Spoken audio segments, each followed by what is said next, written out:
지분을 사서 모은다. 맞아요. 다만 이렇게 낑낑대면서 아, 그렇죠. 수리를 해줘야 된다. 그럼요. 이게 10만 원, 10만 원이 없어서 그런 건 아닙니다. 아낄 수 있는 건 아껴야지. 누가 불로소득이래. 지금 이거 보이시죠? 그러니까. 보이시죠, 여러분? 이게 지금 집주인이 지금 30채 가까이 갖고 있는 분이 이러고 있습니다, 지금. 아, 모양은 좀 안 나오는 것 같긴 한데. 저게 지금 전등인가요? 네, 맞아요. 그 박스등, 그냥 방에다 하는 박스등이어서. 천장에다 다는. 네, 그 전등하시는 분들 사람 써서 하면 비싸지, 인건비. 뭐, 맞아요. 한 번만 불러도. 그럼요. 저렴한 분은 뭐 한 5만 원, 뭐 평균 보통은 한 10만 원 정도 할 거거든요, 하나당. 근데 이거 인터넷에서 사면 한 15,000원 정도면, 15,000원 정도면 사니까 저기예요.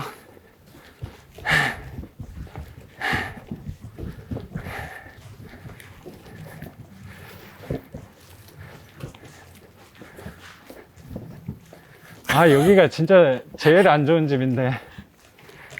어디예요? 저 끝에 이거 요 집이에요. 아, 그러네. 좀만 쉬었다가지. 여러분, 불로소득이라고 하지 마십시오. 집주인 보고. 화납니다. 이걸 봐야 되는데. 안녕하세요.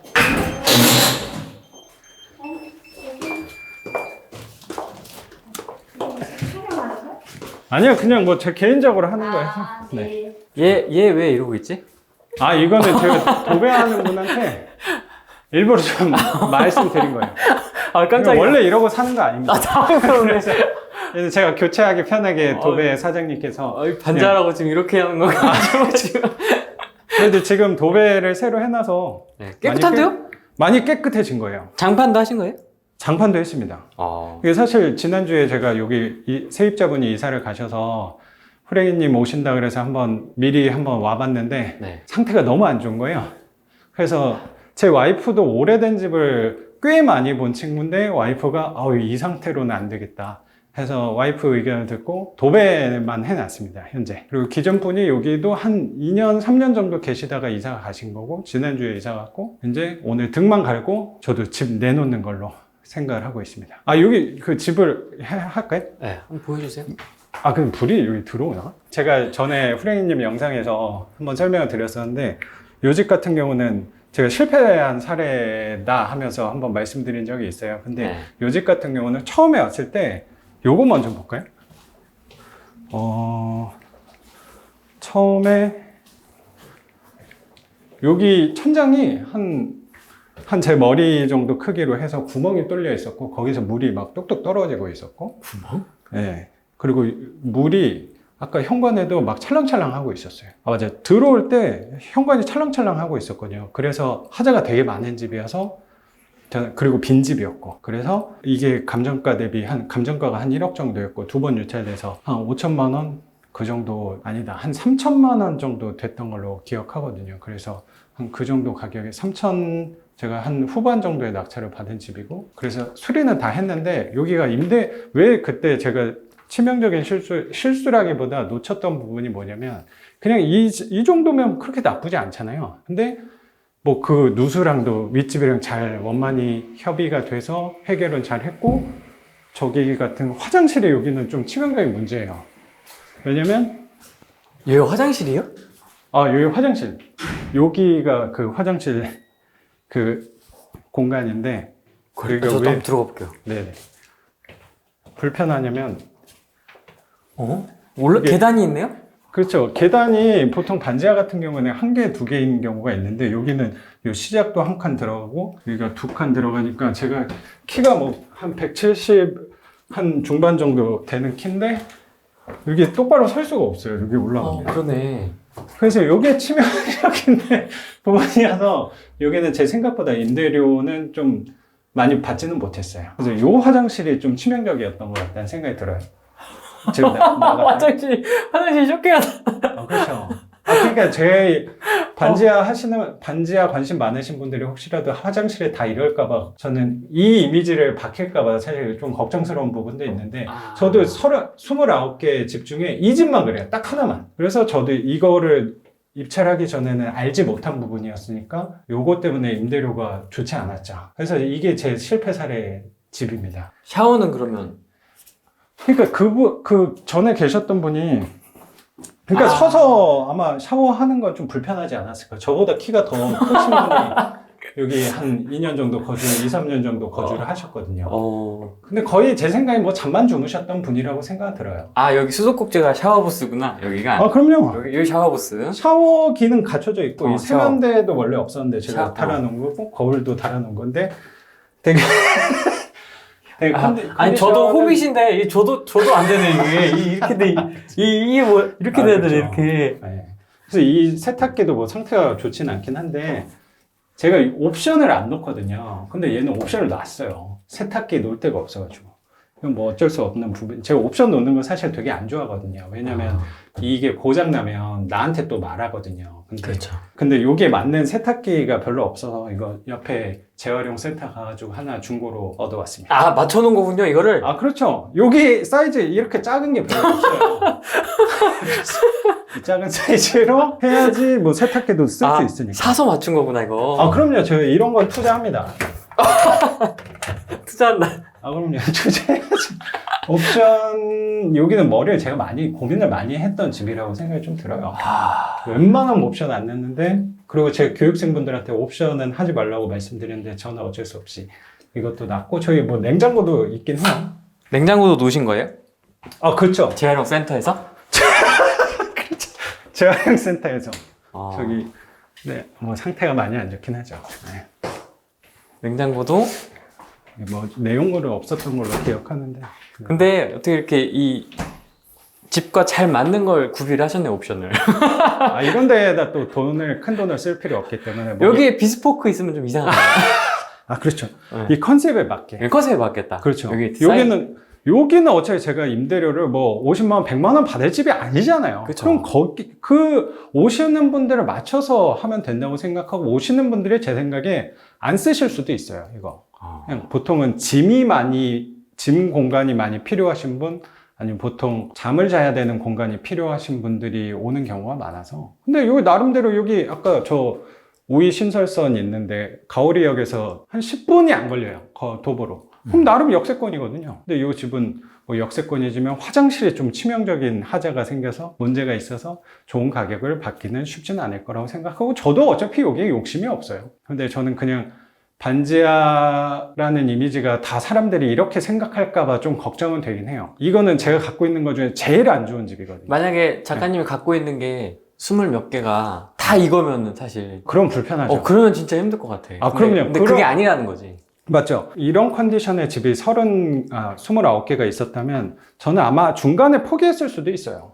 여기는 분명히 중간에 민원도 되게 많았던 집이고 중간중간 수리비가 좀 들었던 집이어서 왜냐면 누수가 좀 있거든요. 이 오래된 집은 벽에서 들어온 누수가 가끔 생겨요. 근데 여기는 비가 많이 오고 이러면 꼭 벽이 젖는 집이어서 아, 비 오면 새요? 비 오면 좀 새요. 여기 사실 좀 벽 자체가 좀 많이 젖어 있었어요. 그래서 제가 와이프가 도배는 하는 게 어떠냐라고 얘기를 해서 도배를 해서 지금은 저도 보니까 되게 괜찮아요. 아니, 그러면 내년 여름에 또 젖는 거 아니에요? 그러니까 저는 그거에 대해서 별로 불편한 게 없는 게 이 누수라는 거는 세입자가 불편하잖아. 세입자가 불편하죠. 불편해서 연락이 오면 저는 해주면 돼요. 그게 그렇게 어려운 건 아닌데 그거를 크게 생각하시는 분들이 저는 많다고 생각이 들고 이 누수라는 게 이게 되게 신기한 게 저도 이걸 반지하 이렇게 오래된 집도 한 근 10년 이렇게 갖고 있어 보니까 누수라는 게 되게 신기해요. 되게 이상한 게 어떤 때는 물이 막 새요. 근데 어떤 때는 비가 되게 많이 오는데 깔끔해요. 그래서 이거는 그거를 100% 미리 내가 차단을 하고 임대를 해야겠다라고 생각하시는 분들은 저는 조금 다른 투자를 알아보시는 게 좋지 않을까. 약간 덜 예민하고 약간 무딘 분들한테 저는 맞다고 생각이 들고 아까 말씀드렸듯이 이런 집이 결국에 뭐 아파트가 될 수도 있는 거고 신축 빌라가 될 수도 있는 부분이라고 생각이 들어서. 근데 저는 그걸 보고 하는 건 아니에요. 저는 단순히 지금 내가 이걸 투자해서 들어오는 월세만 생각하고 하는 게 분명히 있어요. 보면은 뭐 중요한 건 아니지만은 이렇게 좀 약간 단차도 있어요, 이렇게. 그죠? 이게, 저처럼 키 작은 사람들을 위해서. 이게 프레님 느끼셨는지 모르겠는데 이거 되게 좋은 싱크대예요. 아, 그래요? 네. 아니 이게 전혀 어울리지 않는 싱크대를 제가 한 거예요. 이게 아, 이거 나름- 하신 거예요, 이것도? 이건 했지. 제가 그래도 나름 되게 중요하게 생각하는 부분이 싱크대거든요. 근데 요런 집에 맞는 싱크대는 사실 여기가 다 스댕으로 돼 있는 거 있잖아요. 네. 그 싸구려 싱크대가 보통 들어가 있는 경우가 많은데 저는 그래도 분위기, 여기가 약간 허름한 분위기이긴 한데 요 부분이 약간 고급스럽게 들어가면 요 인조대리석 돼 있는 그래도 나쁘지 않은 그래도 나름 고급 싱크대라고 생각하거든요. 근데 이게 있으니까 조금 분위기가 다를 수도 있다고 생각을 좀 갖고 그럼 있어요. 초기에 낙찰받고 여기 수리나 이런 세팅, 이런, 뭐 이것도 옵션이랑 옵션이니까 이런 것까지 다 해서 초기 비용이 얼마나 들어가셨어요? 요거 하는데 한 150 정도 들었고 도배장판은 뭐 한 100만 원 돈 하는 거니까 여기에 당연히 뭐 후리님도 느끼시겠지만 제가 고급 도배지를 쓸 필요가 없잖아요. 이건 제일 싼 소폭 합지로 넣으면 되거든요. 그리고 아까 저 위에 뭐 구멍이 뚫려 있었다고 말씀드렸던 거기 누수가 있었던 부분은 뭐 사실 요 누수가 생긴 거는 위층에서 생긴 누수였으니까 그분이 근데 그분하고 그래도 협의가 된 부분이어서 그분이 수리하신 거지 뭐 저랑 제가 수리 비용 들었던 건 아닌 거죠. 근데 그분하고 협상하느라고 시간이 조금 오래 걸렸던 건 있죠. 그러니까 공실 기간이 얘는 꽤 있었어요. 수리 때문에.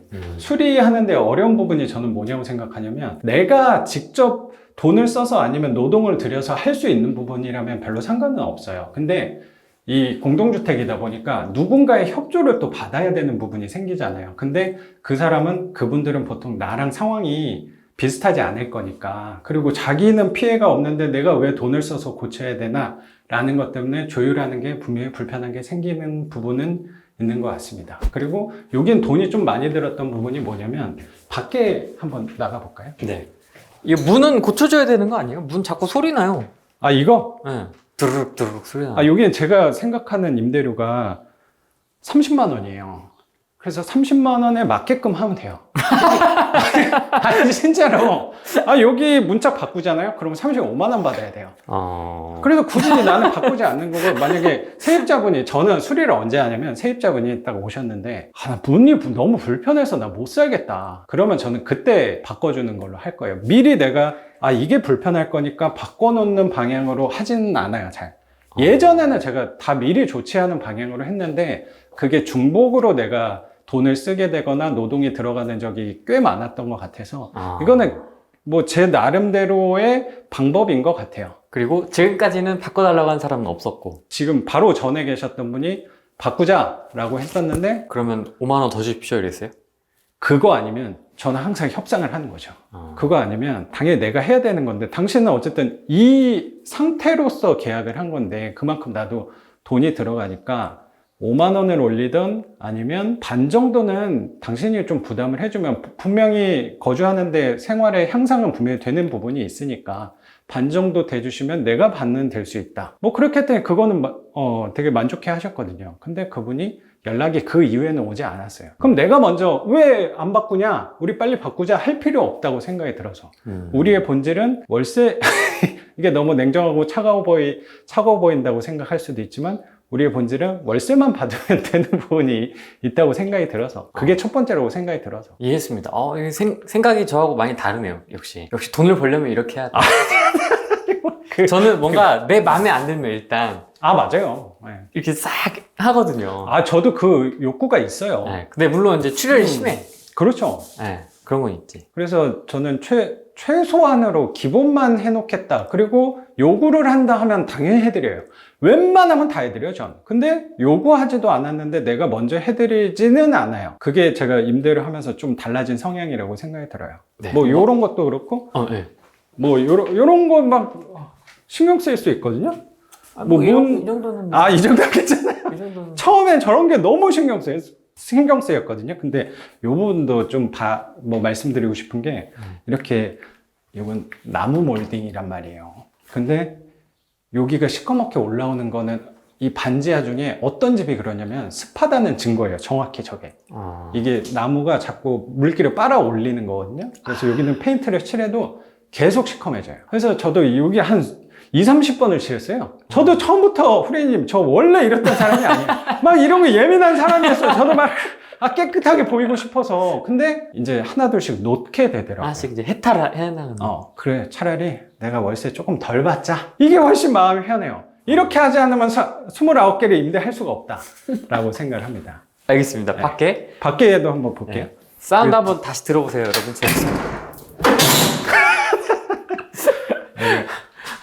그렇지. 이게 반지하지. 수리비가 많이 들었냐면 예. 이거 말고 이 뒤편을 한번 가볼게요. 뒤에. 여기도 뭔가 이거 화장실이다, 색깔... 화장실. 맞아요. 그리고 여기 색깔 좀 다르죠.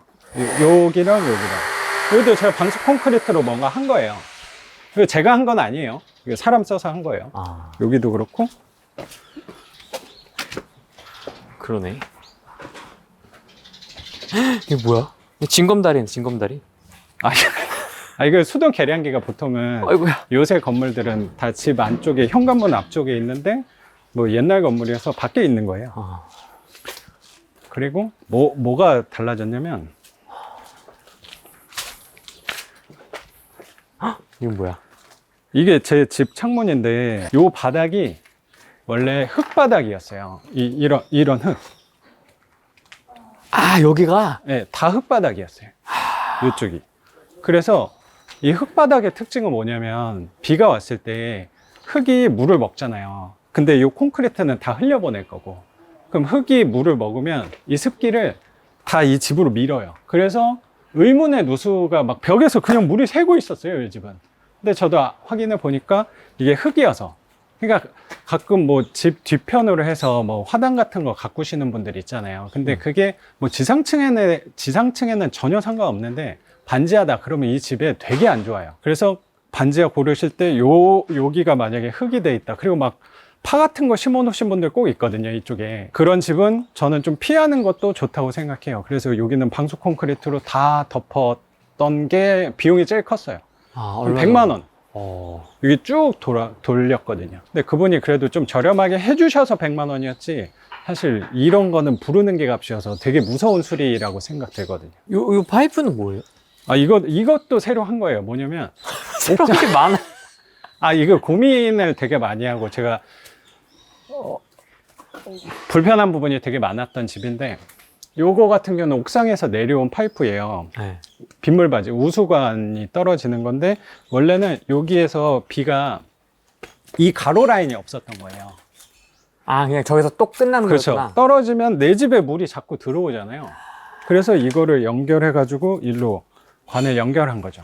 어디로 뺐어요, 그럼? 그리고 이쪽에 아마 멀리? 관이 있을 거예요, 또. 그럼 그쪽으로 빼버리는 걸로 해서, 이제 요거 한 다음부터는 그래도 그 습한 것들이, 그 빗물이 들어오고 하는 것들은 적어졌죠.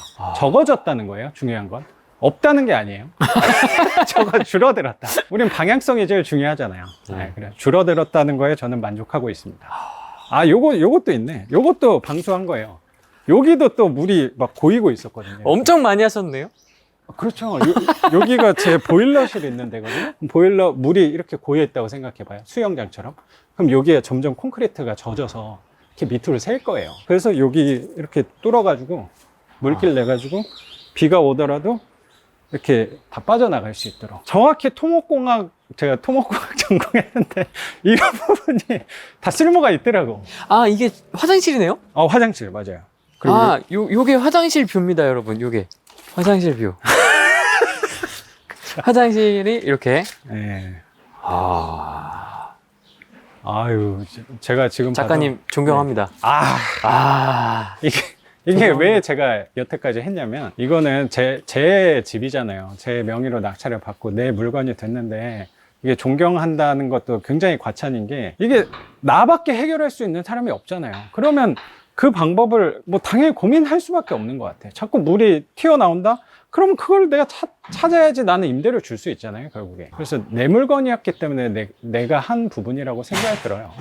보통 일반적인 경우라면 임장을 와보고 제꼈을 법도 한 그렇죠. 물건인데 맞아요. 받으셨잖아요. 근데 그게 가격을 보면 또 그 유혹이 안 될 수가 없다고 생각한 게, 얘는 다 하자 투성이었단 말이에요. 아까 말씀드렸듯이 여기 임장을 왔을 때 현관이 아까 계단 밑에가 물이 찰랑찰랑하고 있었어요. 그래서 그때 생각했던 게 뭐냐면 그래서 유찰이 세 번이 됐었어요. 감정가 대비 52%였어요. 그러니까 분명히 쌌어요. 그때 제가 생각했던 게 이게 20번째인가 21번째 물건이거든요.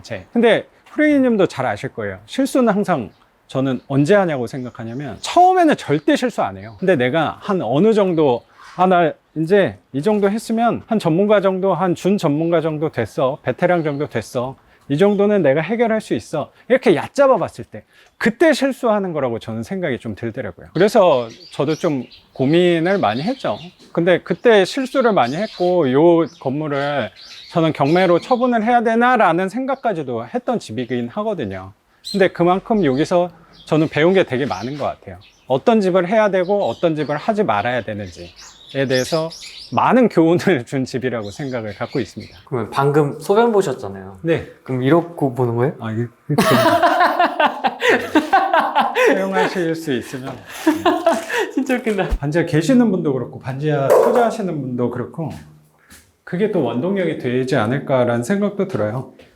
열심히 여기는 그 세상 어떤 사람도 여기에 살고 싶어 하는 사람은 없잖아요. 없을 것 같아요. 당연하죠. 네.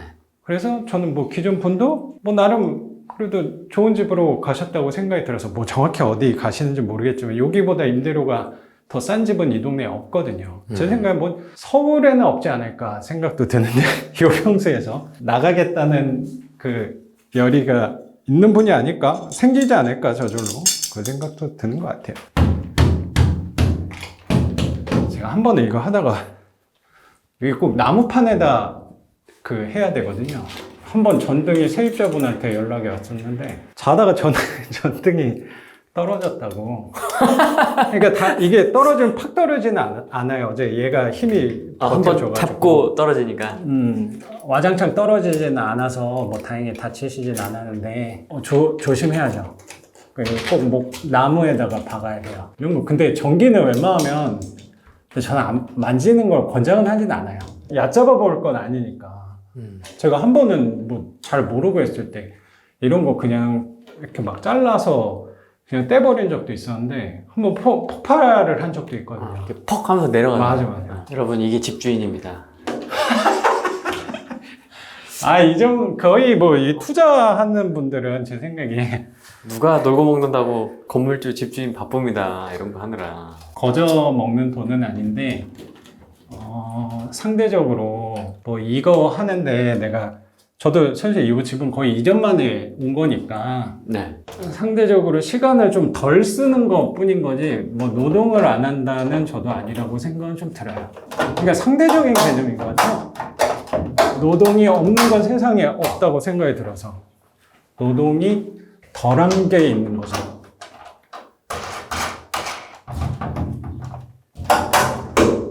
그러니까 제가 막 처음에는 후레이님 영상에 나와서도 뭐 경제적인 자유를 잃었다 뭐 말씀을 드렸었는데 경제적인 자유가 100% 경제적인 자유는 저는 없다는 생각이 좀 들더라고요. 어떤 사람은 이걸 보고 이거 하는데 이게 뭐 자유냐라고 생각할 수도 있는데 그게 제가 하루 8시간을 들여서 매일 하는 일은 아닌 거니까. 굉장히 밝습니다. 이야. 이 LED 박스 등 15,000원에 해결. 다행이다. 저도 이거 지금 스위치 누르면서 안 들어오면 어떡하지? 긴장했었거든요. 괜찮네. 잘 되네. 역시나 반지하 빨간 벽돌입니다. 맞죠. 5년, 6년 전쯤에 15년도에 낙찰을 받았던 거고 네. 저희 보이는 왼쪽 집, 저 집이 제 집이에요. 진짜 반지하다. 완전 반지하다. 진짜. 그렇죠. 이게 또 전형적인 빨간 벽돌 90년대 전형적인 모습이라고 또 생각이 들어요. 15년도 하반기쯤 제가 낙찰을 받았고 얘는 낙찰 가격이 한 1억 2천 3천 정도 됐던 걸로 기억이 나고 유찰이 2번 돼서 최저가가 64% 감정가 대비 64%일 때 65% 제가 써서 7,500에 단독 낙찰을 받았던 집이에요. 지금은 규제 지역에서 대출이 좀 불편하지만 그때는 대출이 상대적으로 잘 나올 때여서 제가 80% 대출을 받았고 6천 정도 대출을 받았어요. 그래서 현재는 세입자가 살고 계시는 거고 뭐 최근에 공공재개발로 잡혀서 이제 이 반지하가 저도 놀랍네요. 아파트로 이제 변신을 하게 되는 사례라고. 공공자이, 뭐 공공레미아, 그렇죠. 공공일스테이트. 그러니까 또 이 공공재개발에 일군 건설 회사들도 참여한다는 소식을 저도 들어서 뭐 의도치 않게 사실 저는 사실 멋지게 좀 멋지게 소개를 하고 싶다는 생각도 조금 드는데 제가 이거를 공공재개발을 생각하고 했다기보다 당연히 저는 월세를 생각하고 투자를 한 건데 전 당장 중요했던 게 월세였으니까 그것만 보고 생각을 했는데 이게 또 다시 아파트로 태어난다고 하니까 저도 되게 감회가 새로운 것 같습니다. 여기가 수유동이죠, 여기도? 맞습니다. 처음에 들어오셨던 분은 천에 40에 계셨고 그분이 한 2년 정도, 3년 정도 아마 여기 거주하고 계셨었고 그때 기준으로는 뭐 천에 40에 세입자가 들어왔으니까 제 부대 비용까지 해서 제가 든 돈은 한 1,000만 원 초반 정도 들지 않았나 생각이 들어요. 부대 비용 뭐 수리비까지 해서 그러면 뭐 수익률은 40만 원에 뭐 이자 원금까지 하면 20만 원 초반 정도니까 순 수익금으로 떨어졌던 거는 한 20만 원 돈 되지 않았나 생각이 들어요. 1,000만 원으로 수익금은 월 20만 원 정도 되지 않았나 생각이 들어요. 그리고 현재는 세입자가 이사 가시고 다른 세입자가 들어오셔서 지금은 300에 47로 계세요. 300에 47. 네. 그리고 요새는 그때 제가 처음 했을 때랑 지금이랑 좀 성향이 달라졌다고 생각하는 게 월세 밀리는 거에 대한 어쨌든 저도 월세 경험을 지금까지 하다 보니까 거의 근 10년 동안 하다 보니까 그 밀리는 거에 대한 두려움이 예전보다는 좀 덜해졌다는 생각이 들고 제가 어제 여기에 투자하는 궁극적인 이유는 월세를 받기 위한 거. 그러니까 수익률도 중요한데 수익금도 저한테 되게 중요하다는 생각이 들어서 보증금을 좀 낮추고 월세는 좀 큰 걸로 큰 돈으로 제가 임대를 내놔서 뭐 47만 원 받고 있는 집. 월세가 조금 올랐네요? 조금 오른 것 같은데, 그러면? 아, 그렇죠. 약간 올랐습니다. 아, 그렇죠. 그러니까 저도 사실 이런 집이 여기에 전용 면적이 한 15평 되고 미닫이문이 있는 방 3개짜리거든요. 그러면 사실 47만 원이라고 하면 이런 반지하에 거주하는 게 부담스럽다, 불편하다라는 생각도 저도 조금 드는데 사실 요 면적 대비해서 47만 원이면 뭐 요 동네가 되게 오래된 동네긴 하지만 그렇게 비싼 돈은 아니라고 생각하고 세입자분도 들어오실 때 했던 얘기가 저도 기억나는 게 왜 이렇게 싸게 내놨냐고 말씀하셨어요. 47만 원인데. 근데 뭐 반지하여서 오래돼서 그런 면도 있겠지만 그 세입자분이 느꼈을 때는 이 면적 대비해서 분명히 요 면적이 필요하신 분들은 분명히 계시잖아요. 이분은 특히 뭐 자녀분들하고 같이 거주를 하시는 분이니까 뭐 원룸이나 이런 데는 거주하기 어려우시니까 사실 면적 대비로는 그 47만 원이 비싸지 않지 않았나라고 생각은 좀 들어요. 그러니까 1인으로 보면 조금 부담스러울 수도 그렇죠. 있는데 가족 단위로 보면 그렇죠. 그렇게 막 부담스럽다는 느낌은 안 드네요, 또.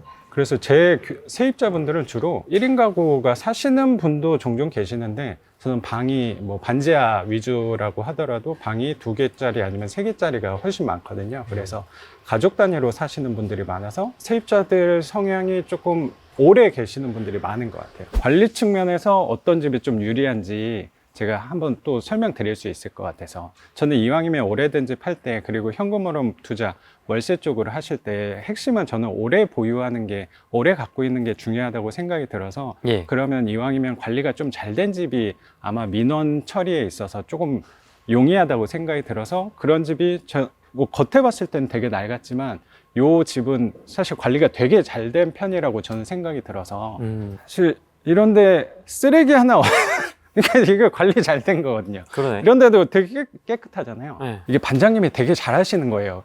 여기 보면은 요쪽도 뭐 명암이 좀 떨어져 있긴 한데 여기도 좀 깔끔한 편이라고 생각이 들고 그 관리 잘하는 집의 특징이 저는 뭐냐고 생각하냐면 이게 꼭 붙어 있어요. 뭐가 붙어있어요? 게시판. 그렇죠. 그러니까 반장님이 저거는 세대별로 관리비를 걷고 있다는 얘기니까 그런 집들은 분명히 내가 갖고 있으면서 민원 처리할 때 조금 용이한 부분이 있다는 정확한 게 뭐냐면 관리비를 걷으니까 여기 유지 관리 하는데 그리고 이게 오래된 집인데 페인트를 새로 했어요. 이게 별로 느껴지지 않을지 모르겠는데 이게 90년대 집인데 저 오히려 정도 깨끗하네. 그렇죠. 그리고 계단도 깨끗하고 또 반장님이 관리를 잘 하시니까 혹시라도 세입자 공용적으로 우리가 문제 생길 게 뭐냐면 특히 반지하는 역류하는 게 가끔 생긴단 말이에요. 근데 역류하는 게 당연히 요 모든 집에서 이 건물에서 쓰시는 하수가 다 내려가서 반지하를 통해서 이 시관로로 오수관으로 빠지는 건데 그때 만약에 역류를 한다 그러면 우리 집이 역류를 하는 거기 때문에 내가 뚫어야 된단 말이에요. 근데 반장님이 계시는 집은 좀 부탁을 드릴 수 있는 거죠. 그리고 거기에 또 관리비가 있으니까 내 돈을 들이지 않고 좀 공용 관리비로 그 비용을 처리할 수 있는 부분이 좀 스트레스, 그리고 특히 민원 관리에서는 세입자의 민원 관리에서는 유리하지 않을까 생각은 좀 들어요. 그리고 저 샤시도 좀 말씀드리고 싶은 게 이 창문하고 이 창문하고 사실 이렇게 눈으로 봤을 때, 화면으로 보실 때는 흰색으로 차이가 없는데 이제 이 창문이 좋아요. 뭐가 다르냐면 얘는 안쪽 샤시를 보면 흰색으로 되어 있는데 쟤는 목창호고 쟤는 안에를 보면 하이 샤시로 되어 있어요. 그러네요. 그렇죠. 샤시를 해주셨군요.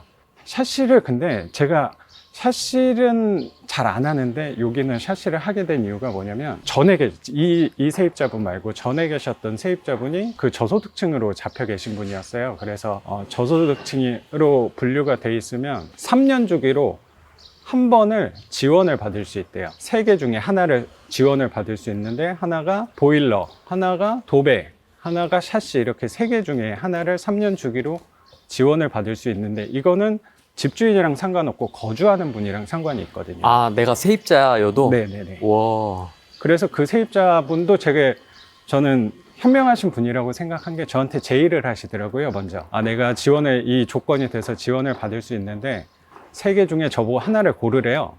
오. 그럼 저는 당연히 샤시가 제일 비싸니까 그럼 샤시 좀 부탁드린다 했더니 그럼 월세를 4달씩 빼달라 라고 제안을 하셔서 협상을 해서 저는 한 달씩 빼드리는 걸로. 그러니까 저도 좋았고 세입자분도 좋았던 일이 아닌가 해서 여기는 샤시가 여기랑 요 뒤편도 이렇게 샤시 2개를 바꿨어요. 그래서 그 세입자 덕분에. 그럼 샤시의 개수는 상관이 없나 보죠? 아니에요. 개수가 정해져 있죠. 그리고 딱 단열하고 연관이 되는 부분만 정확히 해주더라고요. 그래서 방 한 칸에 해당하는 샤시만 해줬으니까 사실 서로 윈윈할 수 있고 좋다. 그렇죠. 그러니까 사람들이 어쩌면 좀 소외받는 집, 그러니까 어쩌면 상대적으로 어려우신 분들이 거주한다고 생각해서 불편하다고만 생각할 수도 있는데 시에서 지원해 주는 것들이 생각보다 되게 많더라고요. 그래서 뭐 저런 단열에 관해서 지원을 받는 거나 또 노후관, 그 수도관이 노후가 돼서 녹물이 나온다, 그런 것도 시에서 또 일정 부분 지원이 나오는 부분이 있어서 그런 것도 공사하는데 부담 없이 조금 접근할 수 있지 않나. 그래서 오래된 집이라고 무조건 불편한 건 아니구나라는 생각을 많이 갖게 된 것 같아요. 여기 지금 한 6년 정도 되신 거잖아요. 갖고 있는지, 그렇죠. 낙찰 받은 지 꽤 시간이 지났는데 네. 관리적인 측면에서 시설이나 아까 뭐 역류도 말씀하셨잖아요. 다른 뭐 기타 문제 같은 누수라든지. 근데 크랙도 없다, 여기는.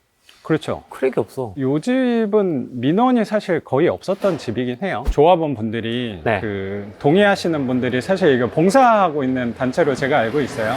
그러니까 아직 명확히 뭐 조합이 설립되고 그런 건 아니고 좀 동의서 받기 위해서 이 주민분들이 찬성하시는 주민분들이 대표로 돌아가시면서 봉사를 하고 있는 걸로 알고 있습니다. 동의서를 걷고 지금 동의율이 어느 정도 됐어요? 지난 추석 전까지 동의율 3분의 2 동의를 받으면 그 공공재개발 선정지로 지정이 되는 거였는데 여기 수요 12구역이거든요. 운 좋게도 동의가 돼서 3분의 2 동의는 됐고 현재는 제가 알기로는 70% 이상 동의가 된 걸로 알고 있어요. 여기 반대하는 사무실도 있는 것 같은데 보니까. 그러니까요. 네. 여기 반대하는 사무실에 또 저 멀지 않은 곳에 바로 또 사무실이 있는데 그래서 맨날 여기 동의하시는 분들, 뭐 저도 당연히 동의하는 사람이고 동의하는 이 단체와 반대하는 단체가 좀 티격태격 하는 걸로 알고 있어요. 저도. 뭐 모든 사업이라는 게 개발 사업이라는 게 그럼요. 백대빵이 없잖아요. 그럼요. 네. 당연히 반대하는 분들도 이해는 되고 뭐 동의하는 입장에서 저는 당연히 동의를 거절할 이유가 또 없기 때문에 뭐 반지하를 어떤 브랜드가 들어오는지 사실 저는 별로 상관없거든요. 반지하를 공공자의로 만들어준다는. 뭐 자의가 아니고 뭐 아파트로 바꿔준다는데 이를테면. 그렇죠. 뭐 자의면 뭐 감지도 없죠. 뭐 동의를 다 3분의 2가 충족이 됐기 때문에 사무실 운영을 이제는 풀타임으로 하는 게 아니고 오후 때만 잠깐 지금은 근무하고 운영하는 걸로 알고 있어서 현재는 뭐 저도 문의사항이 있긴 했는데 최근에 분담금 평형 지정 때문에 모의 사전 조사를 하셨는데 거기에 대해서 저도 분담금 같은 것들이 문의할 게 있었는데 지금 문이 닫아서 들어가 보지는 못할 것 같습니다. 얼마나 더 내야 되는지 뭐 이런 것들에 그렇죠. 대한. 증산 4구역 선례를 봤을 때 아직 결정 나진 않았지만 24평 아파트 추가 분담금이 제가 알기로는 한 5천 선으로 알고 있고 32평짜리는 2억 중반대 추가 분담금이 필요한 걸로 계획은 설명에서는 나왔더라고요. 그래서 대지집은 10평 기준으로 나온 거니까 딱 뭐 제 반지하가 맞지 않았나 생각은 들어요. 반지하를 취득하긴 했는데 궁극적으로는 우리가 땅 투자한다는 개념으로 접근할 수도 있는 거잖아요. 그러면 어떤 택지든 평당 단가로 따졌을 때 반지하를 취득하는 것만큼 땅을 싸게 구입하는 방법은 저는 없다고 생각을 갖게 된 것 같아요. 특히 뭐 이번 이 수요 12구역 사례를 보면서 저도 크게 많이 느낀 것 같고 많이 배운 것 같다는 생각이 들고, 제가 지금까지 생각하던 방향대로 잘 왔구나, 잘 버텨서 왔구나라는 생각도 드는 것 같아요. 천상 투자자라는 게 느껴지는 게 아, 네네. 요 차도 또 사연이 있잖아요. 아, 맞습니다. 차 설명 좀 해주세요. 이거 어떻게 취득을 하게 된 건지. 이거 돈 잘 벌어가지고 이거 지금 반지상, 새 차 뽑고 지금 외제차 뽑고 앞에서는 막 그래서 그지같이 막 전등 갈고 막 이러면서 뒤에서는 수입차 끌고 다니는 거 아니냐 이렇게 또 오해하실 수가 있는데 이게 또 스토리가 있더라고요. 얘기 들어보니까. 이게 사실 되게 조심스러운 부분이고, 저도 가끔 차에서 영상을 찍고 하는데 예. 어떻게든 이게 안 나오게끔 노력은 많이 했거든요. 근데 또 후레이님이 또 특별하게 저를 초대해 주셨으니까 그래도 공개하면 또 이거 영상 보시는 분들이 분명히 도움이 되실 수 있는, 그래도 아이디어를 얻으실 수 있을 거라고 생각이 좀 들어서, 저도 이 차를 사면서 이거는 제가 새 차를 산 건 아니고 중고를 산 거고, 중고가 취득 방식이 일반 매매상에서 산 건 아니고 공매로 낙찰을 받은 차예요. 네. 그래서 아마 한 3년 정도 된 차를 산 거고, 뭐 키로수는 한 5만에서 6만 정도 된 거를 제가 취득을 한 거고. 새거 같다. 그쵸. 그 안에도 살짝 보셨겠지만 안에도 생각보다 컨디션이 나쁘지 않아서, 그래서 제가 취득한 가격이 이게 공매로 낙찰을 받았으니까 2등하고 가격이 9만 원 차이로 낙찰을 받았거든요. 정확히 기억이 안 나는데 3,900, 4,000 뭐 그 사이대로 낙찰은 받았어요. 그러면 시세보다는 어느 정도? 시세는 뭐 제가 알기로는 4,000 중후반대에서 사면 그래도 싸게 사는 편이라고 생각은 들거든요. 그 당시에? 그 당시에. 근데 뭐 공매로 해서 그래도 싸게 살 수 있었던 부분이었고, 제 이 차를 사면서 사실 고민을 되게 했어요. 어떤 부분을 고민을 했냐면, 이 투자자분들은 이 마인드 다 공감을 하실 거라고 생각하는데, 네. 차는 사실 부채잖아요. 근데 부채를 사는데 내가 돈을 굳이 써야 되나라는 생각 때문에 저도 고민을 엄청 많이 했거든요. 그리고 기존에 타던 차가 그렇게 나쁘지 않았거든요. 그리고 오래된 차도 아니었고. 근데 내가 왜 굳이 차를 사야 되는가 고민을 했는데, 어쨌든 내가 열심히 투자를 하는 이유가 돈을 버는 부분이 내 삶의 질도 개선하기 위한 부분도 있다고 생각이 좀 들어서, 그래서 이 차를 사는 거를 결정을 했고, 저는 새 차를 산다고 생각은 하진 않았고 중고로 사야 되는데 입찰 범위만 정해놨어요. 제가 갖고 있는 예산이 4천에서 뭐 5천, 6천 정도 되니까 이 안에 들어오는 차는 내가 최저가로 갖고 가야겠다 생각하고 입찰을 꾸준히 해서 얘도 2등하고 9만 원 차이로 낙찰을 받게 된 거고. 근데 또 고민했던 부분이,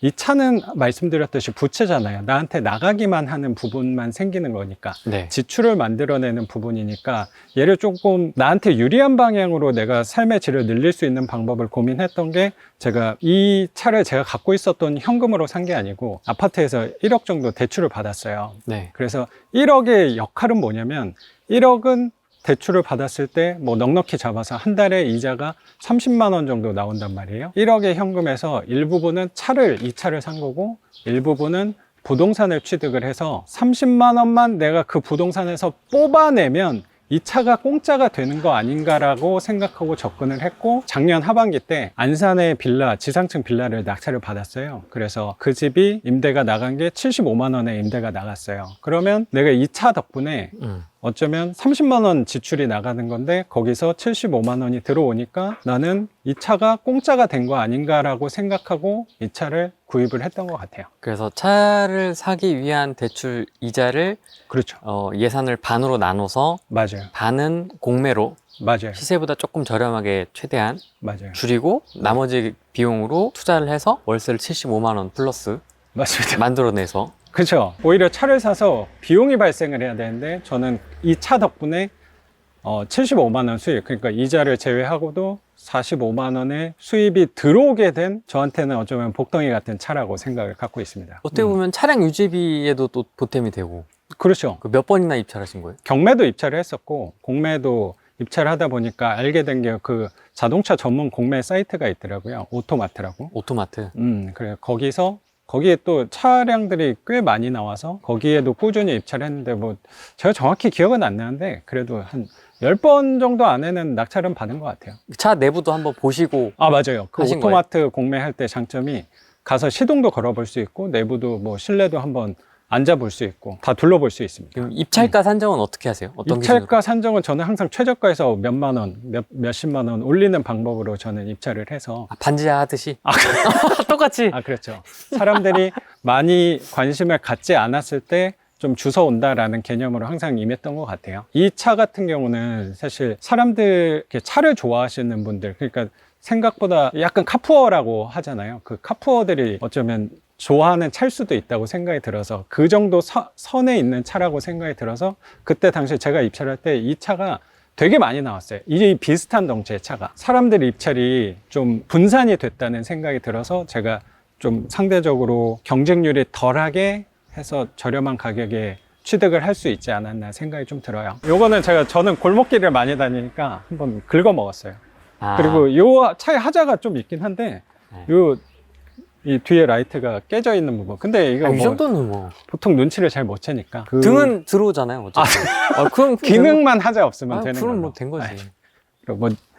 이거 좀 창피하긴 하네요. 아파트에선 절대 되는 게 아니잖아요. 저는 안 된다고 생각하거든요. 특히 요새 같은 그 시장 상황에서는 더 어렵다고도 생각은 드는데 저는 그래서 공부하는 부분이 뭐냐면 사람에 대해서 공부하려고 노력을 되게 많이 하고 있어요. 그러니까 어쨌든 이 세상을 움직이는 거, 시장을 움직이는 거는 결국에 사람이 움직이는 거라고 생각이 들어서 저는 그 심리에 대해서 항상 요거 사람이 어떻게 하면 좀 덜 들어올까에 대해서 고민을 저는 많이 하는 것 같아요. 이거는 뭐 개인의 취향이라고 생각은 드는데 그런 선입관도 어쩌면 있을 수도 있잖아요. 반지하면서 뭐 맞는 뭐 국산 경차 뭐 예를 들어 그렇게 생각할 수도 있는데 저는 그게 되게 그냥 저는 멋이 어떤 거라고 생각하냐면 약간 반전 매력이라고 생각을 하거든요. 반지하 하는 사람이면 거주도 반지하에서 할 거라고 생각할 수도 있고 차는 뭐 경차만 타야 된다는 그런 이미지가 그냥 박혀버릴 수도 있잖아요. 근데 그런 거 나는 그거를 정확히 내 삶하고 생활하고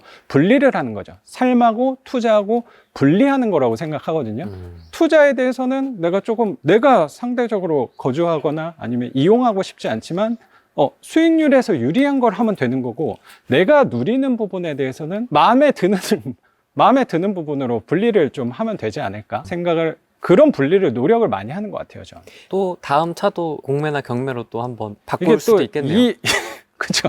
이 맛을 또 드리고 나니까 새 차를 산다는 것 자체가 좀 부담스럽다는 생각도 들더라고요. 좀 내키지도 않고. 그렇죠.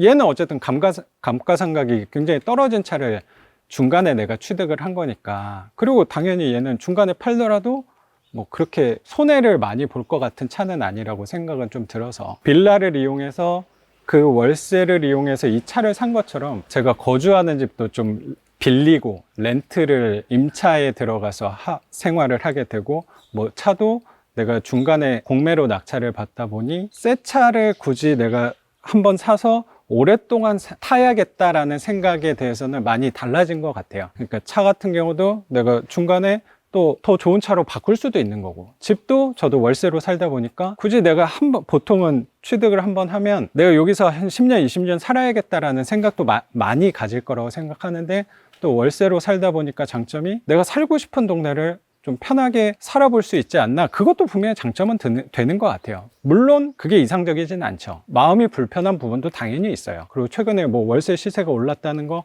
그런 게 뭐 내가 월세를 내는 부분도 불편한 게 당연히 있는데 반대로 내가 임대를 주고 있는 집들도 결국에 월세가 올랐거든요. 그래서 어느 정도 상충이 되지 않을까라는 생각도 갖고 있는 것 같아요. 왜 월세를 살고 있는지.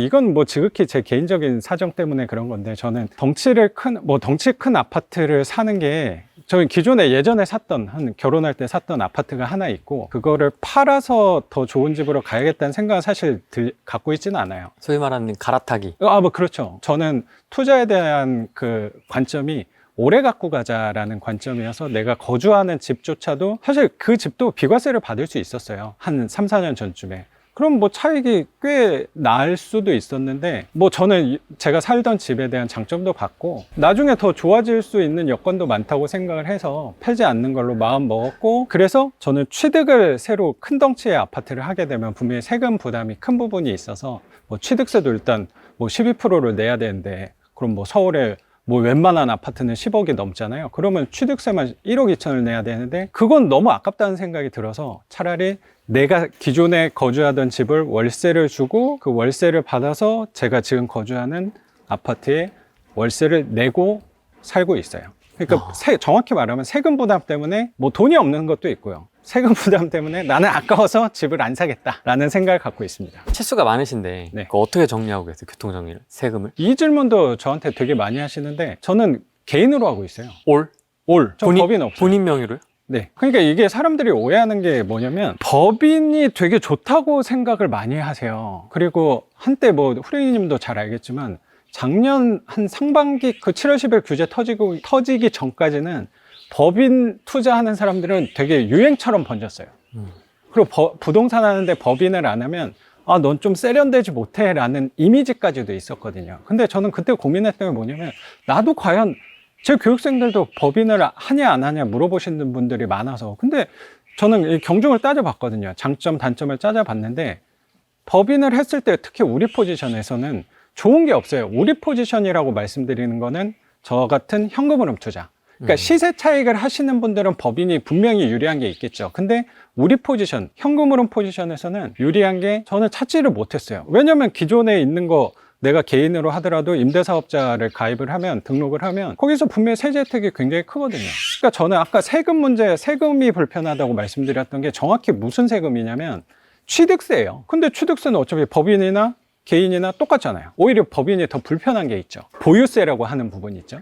보유세, 보유세라고 하면 재산세랑 종부세일 건데 재산세도 내 거 전부 다 해도 서울의 웬만한 보통 아파트랑 경주 비교를 해봤을 때 제게 덜 나와요. 제 29개를 다 해도 서울 아파트 어느 정도 되는 아파트, 그러니까 제 생각에 2010년 이후 거 아파트 한 채보다는 싸요, 제게. 29개가. 그러니까 사람들이 또 오해하는 거죠. 세금은 너 사실은 속으로는 곰고 있지. 너 세금 되게 많잖아. 근데 제 거는 뭐 아시겠지만 아까 그 화장실도 문도 끽끽 소리 나고 화장실도 막 벽에 닿는, 천장에 닿는 그런 집은 생각보다 공시가격이 형편없어요. 그러니까 공시가격이 형편없다는 건 시세도 좋지 않다는 거거든요. 근데 나는 어차피 팔지 않을 거거든요. 내가 이거 5천에 산 걸 1억에 팔 생각이 저는 없어요. 그러면 시세가 뭐가 중요해? 그러면 나는 시세가 별로 중요하지 않다고 생각을 갖게 된 것 같아요. 임대사업자로 가는 거예요? 장기로? 거의 다.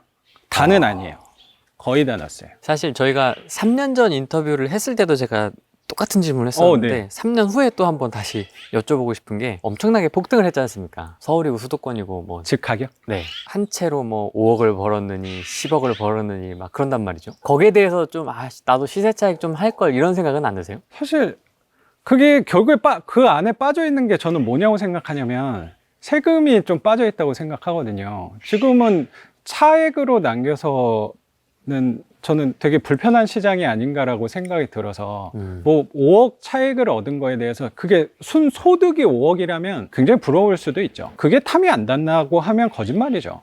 근데 저는 바라본 게 뭐였냐면 가끔 저한테 질문하시는 분들이 그때 제가 12년부터 투자를 했으니까 그때 아파트 조그만 거 뭐 서울에 있는 거 뭐 2개, 3개 정도 했으면 지금 뭐 좀 달랐을 건데 부자 됐을 건데 그냥 조그만 거 해가지고 왜 그런 거 했냐라고 가끔 말하시는 분들도 있거든요. 근데 저는 그때 당시에 돌아가더라도 제가 선택할 수 있는 건 뭐냐면 반지하밖에 할 수가 없었어요. 저한테 되게 중요했던 건 뭐냐면 이 한 채를 받아서 가장 작은 가격으로 낙찰을 받아서 가장 싼 가격으로 낙찰을 받아서 대출을 최대한 받아서 세입자를 받아서 그 보증금 그리고 그동안 모았던 월급 모아서 다음 거를 투자하는 게 저한테 제일 중요했거든요. 근데 아파트를 그때 한다는 건 나는 하나 해놓고 아니면 2개 해놓고 뭐 갭 투자를 해놓고 기다리는 방법밖에 없었어요. 근데 그거는 제가 전 영상에서도 후레이님 3년 전 영상에서도 말씀드렸지만 전 월급이 안 나왔는데 그건 되게 배부른 소리라고 할 수도 있거든요. 그러니까 뭐 거기서 방향이 갈라졌을 수도 있죠. 내가 시세 차익 5억 벌은 거 탐이 나요, 저도. 근데 저는 그 선택의 대안으로 선택할 수 있는 옵션 중에 하나가 아니었어요, 전. 할 수가 없었어요, 내 상황에선. 나는 지금 당장 이걸 해서 월세를 얼만큼 들어오는 집이 있어야 된다고 생각이 들었어요. 근데 그게 시간이 지나니까 뭐 시세 차익 5억은 저는 나진 않았죠. 근데 반지하 빌라가 뭐 그 신축 빌라로 바뀌었어요. 그래서 차익이 거의 1억 가까이 난 것도 있죠. 그리고 아까 보여드렸듯이 내가 7,500에 산 게 그게 뭐 시세가 어떻게 될지는 모르지만 제 생각에 그게 제가 몇 평을 또 취득할진 모르겠지만 그게 뭐 24평 신축 아파트다. 웬만한 서울 아파트가 신축이다. 요새 10억 이하가 제 생각에 없을 것 같거든요. 그러면 내가 7,500에서 10억을 한 거면 그렇지 않아요? 잭팟이지, 잭팟. 그렇죠. 그래서 나는 그게 아직 현실이 되진 않았지만 방향은 보였잖아요. 그리고 언젠가는 될 거라는 기대감과 희망이 있다는 것 자체가 저는 되게 좋아요. 그냥 단순히 지금 그 집이 아파트로 바뀌지 않아도 저는 별로 상관없거든요.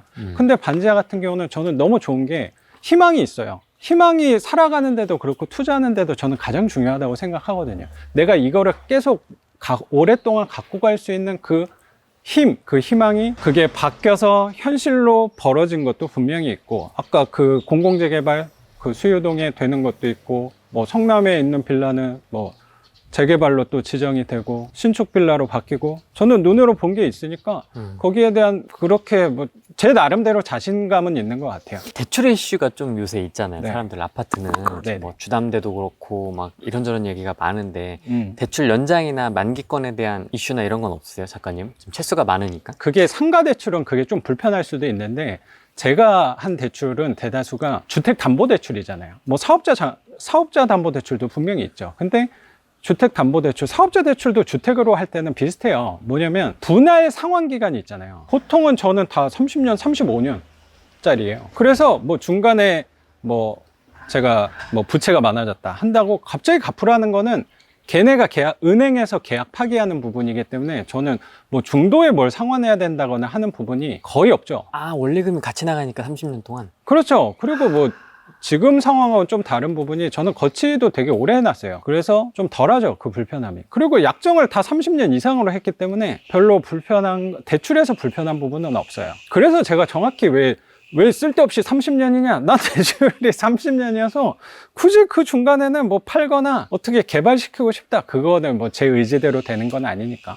거기에 대한 욕심이 별로 없어요, 전. 나는 그냥 단순히 요거해서 월세가 나왔는데 뭐. 그럼 된 거 아니야? 그럼 이 집에 대한 역할은 다 한 거거든요, 저한테. 내 집들은 다 충실히 그 역할을 하고 있어요. 근데 거기에 나는 욕심이 별로 없어요. 근데 너무나도 감사하게도 갑자기 뭐 아파트로 태어난다거나 신축 빌라로 태어난 것 뿐이에요. 그건 제 의도가 아니라고 생각하거든요. 사실 뭐 한마디밖에 드릴 게 없어요. 그냥 감사한 거예요. 지금 1인 기업가이면서 사업가 강의도 하시고 네네. 책도 이제 또 두 번째 거 집필 준비하고 계시고 또 투자도 하고 계시고 이게 다양한 루트로 이제 현금 흐름이 상당히 많아졌잖아요. 그렇게 됐어요. 그렇게 됐잖아요, 어쨌든. 그 출발은 후랭이님 덕분이라고 그건 아닌 것 생각해요. 같고. 진짜예요. 꾸역꾸역 어쨌든 저희가 또 이 부동산 판에서 어쨌든 영역은 다르지만 살아남아서 이제 현금 흐름이 꽤 창출이 되셨잖아요. 이제 앞으로의 또 전번에. 계획이 궁금하네요. 앞으로는 이제 또 뭐 반지하를 계속 할 거다라든지 네. 아파트를 하겠다라든지 어떤 뭐 다른 계획이나 이런 게 있으세요?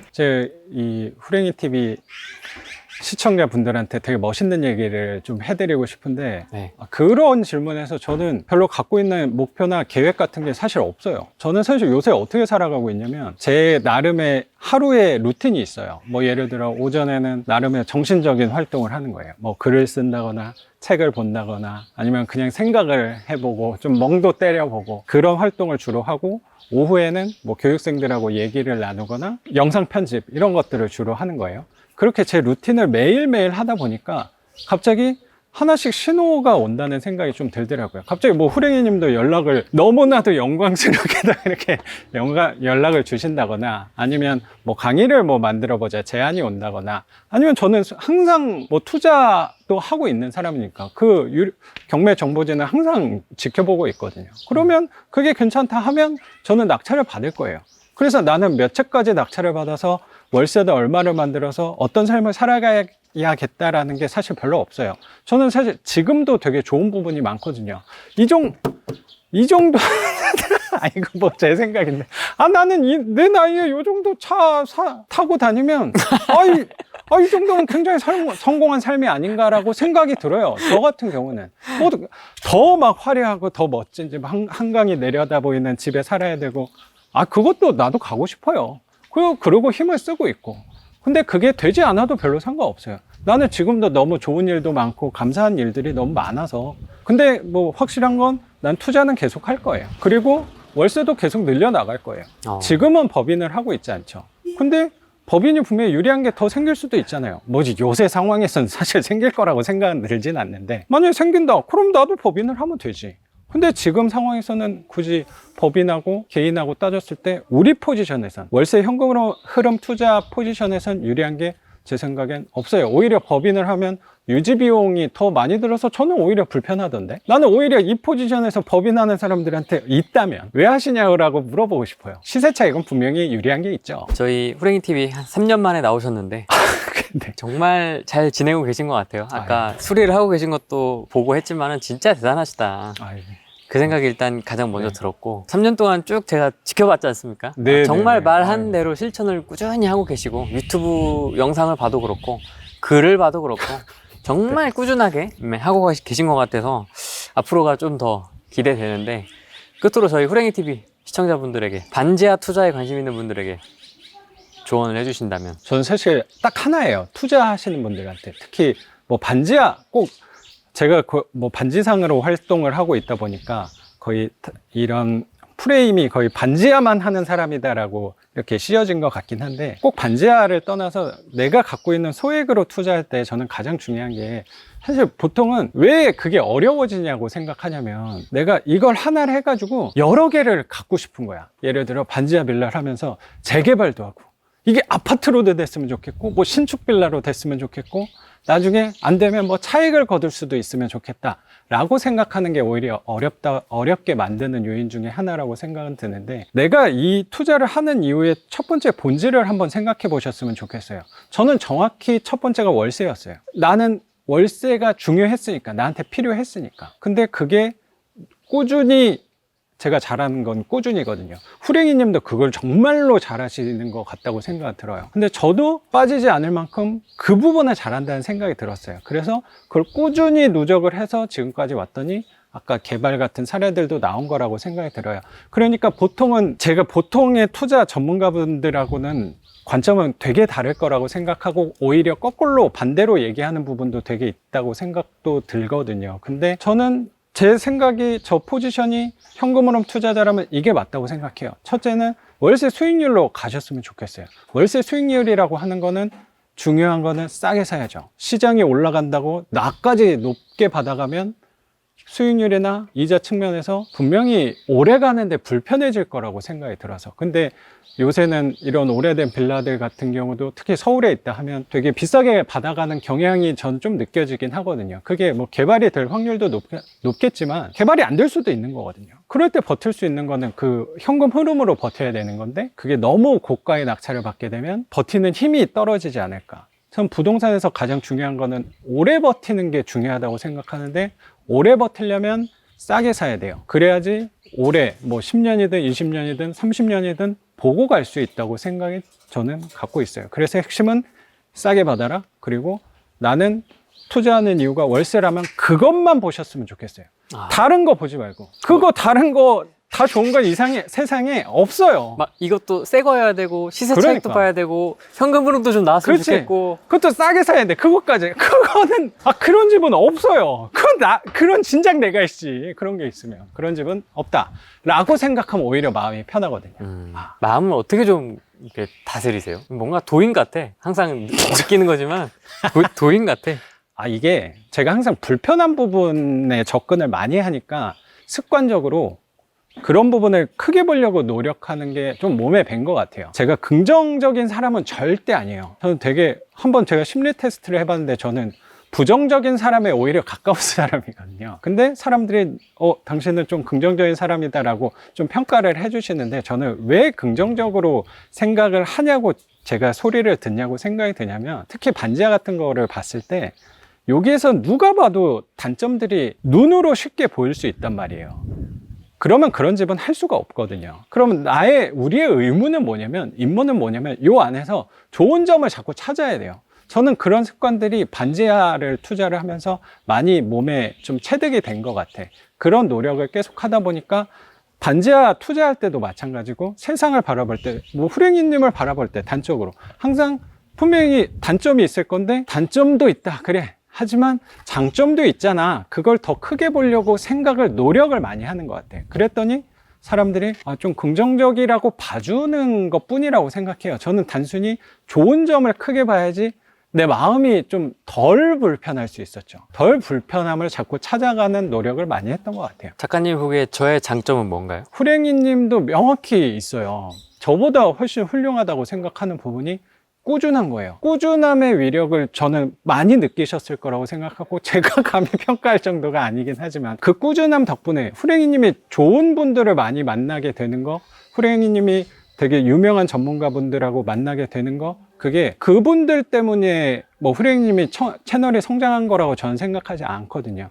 후랭이 님이 꾸준하게 일주일에 못해도 한 5, 6번 뭐 매일 올린 적도 있고 네. 그렇게 했기 때문에 그만큼 성장을 이루지 않았을까라고 생각하고 저도 훨씬 작은 채널이니까 후랭이 님을 보고 또 이렇게 희망을 갖고 달려나갈 수 있는 부분이라고 생각이 단점은 들어요. 뭔가요? 단점? 제 입으로 말하기는 좀 부끄럽긴 한데 비슷한 부분이 꽤 있는 것 같아요. 그래서 오늘같이 이거 내가 하면서 웃긴데 이런 식으로 하는 거 너무 신선하다고 생각이 저는 좀 들어요. 좀 콘텐츠의 이 범위를 넓혀라? 정적인 부분이 많긴 하잖아요. 네. 근데 좀 오늘 같은 거 되게 좋지 않았어요? 대회 변수에 절대 흔들릴 것 같지 않은 약간 그런 단단함을 갖고 투자를 하고 계시는 느낌이 전 오늘 다시 한번 들었거든요. 그 3년 전보다 더 단단해진 느낌? 그 출발은 후랭이님 덕분이라고. 이건 뭐 제가 영상이어서 하는 얘기가 아니고 후랭이님 덕분에 저도 덕을 본 게 너무 많아서 네. 그 부분이 출발이었다고 생각이 들고 너무나도 과찬을 해주신 게 제가 흔들리지 않는다. 저도 흔들림이 많죠. 그리고 작년 7월 10일 규제 터졌을 때 막 머리를 쥐어 싸매고 고민을 많이 했어요. 근데 이 안에서 내가 할 수 있는 부분을 찾다 보니까 또 지금도 유연하게 대처할 수 있지 않았나. 그리고 앞으로 규제가 더 심해질 수도 있고 뭐 덜해질 수도 있겠지만 그렇게 좀 덜 불편하게 생각하는 건 나는 그때가 돼도 그 상황에 맞게 움직일 수 있다는 뭐 생각이 자신감이 좀 있는 것 같아요. 전에도 지금까지 이렇게 왔으니까. 그래서 뭐 저는 뭐 시장을 예측하고 그러진 않거든요. 어떤 상황이 오더라도 난 그거에 맞게 움직일 자신이 있다라고 생각하는 것 자체가 조금 마음을 덜 불편하게 하는 부분이라고 생각은 들어요. 저도 불편합니다. 지금 반지하 투자가 거의 10년 차. 그 정도 되죠. 이죠? 네. 네, 그래서 앞으로의 10년도 뭐 전혀 흔들림 없이 잘 해나가지 않을까. 추심을 잃지 않는다면. 너무 과찬을 해주셔서. 네, 그래서 고맙습니다. 오늘 촬영은 여기까지 하고 다음에 또 좋은 내용으로 또 혹시 또 변화가 있으시면 네네. 찾아뵙도록 하겠습니다. 오늘 여기까지 하겠습니다. 고맙습니다. 고맙습니다. 안녕. 안녕. 감사합니다.